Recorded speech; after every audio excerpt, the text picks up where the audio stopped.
First thing in the morning, just outside Los Angeles, we find pit crews tinkering, tuning and making last-minute preparations to their cutting-edge racing machines.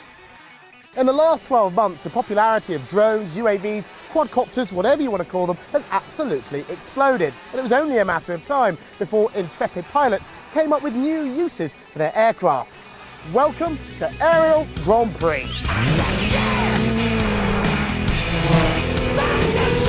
The Aerial GP is an opportunity for drone enthusiasts to show off their skill by piloting ultra-lightweight racing quadcopters across specially arranged racing circuits. The drones are fitted with cameras, with pilots using point-of-view goggles or monitors to see where they're going. They have to complete several circuits of this course while flying through the obstacles spread around it. What could be simpler? Well, try flying a few feet from the ground at 60 miles an hour.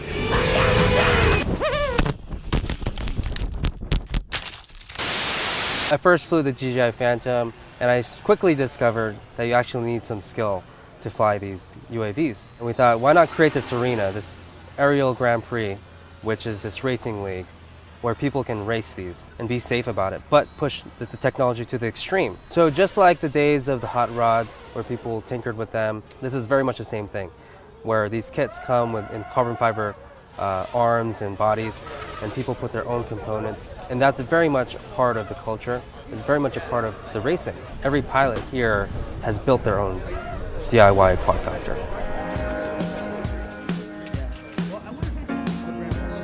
They're durable, so when you crash it, they're repairable. They're repairable. It's easy to get parts. Yep. They're a lot of fun to fly, and they're easy to fly. Because you can mount cameras on them as well. They shoot, 1080p, 60 frames a second, nice video. So that has also totally revolutionized the hobby. Most people get into RC because they want to be a pilot, or they aspire to be a race car driver. The next thing you know, you go from hovering around and learning how to fly to flying Top Gun in between trees at your house. As the morning progresses, the racing gets going in earnest. Drone facing off against drone. To get a sense of what it's like to race flat out, I pulled up a deck chair with the fastest flying pilot on the flight line. So, Carlos, I saw you flying earlier and you are really, really very fast indeed. Now, the first-person view strikes me as being, apart from being incredibly immersive, it does also strike me as being a little bit difficult as well. Yeah, I think when people watch this kind of videos online, they always get this idea oh, it looks so easy and so but it takes a little bit of training and practice, because wearing the glasses it's like a readjustment, because you have to, it's kind of hard to know how high you are from the ground.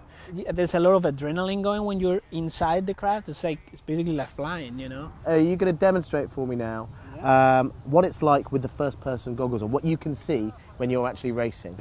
Put them on. Yeah. So you can see, right? Yeah, I can see.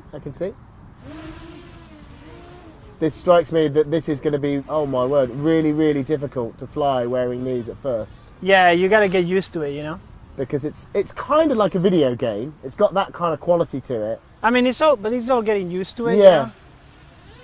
And it's taken me out of myself. And I have a lot of power. I mean, this thing will, Oh wow, yeah. I mean, you can get some altitude quite quickly on it. Yeah, and as I mentioned before, now I'm not used to flying looking at it. Yeah. I'm so used to using the glasses. So when you're flying and you get used to it, it's just like a bird. I can see how when you said, it's very, very adrenaline fueled when you're racing. This, especially with the speed, this level of immersion and the speed of the aircraft really, really would sort of get the heart racing.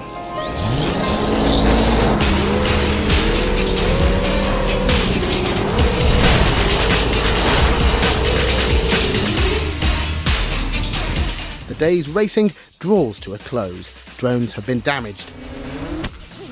Skills have been honed, and victorious racers receive applause from their piloting peers. The Aerial GP's organisers have plans to take their drone races international. Robotic airborne races look like they're here to stay.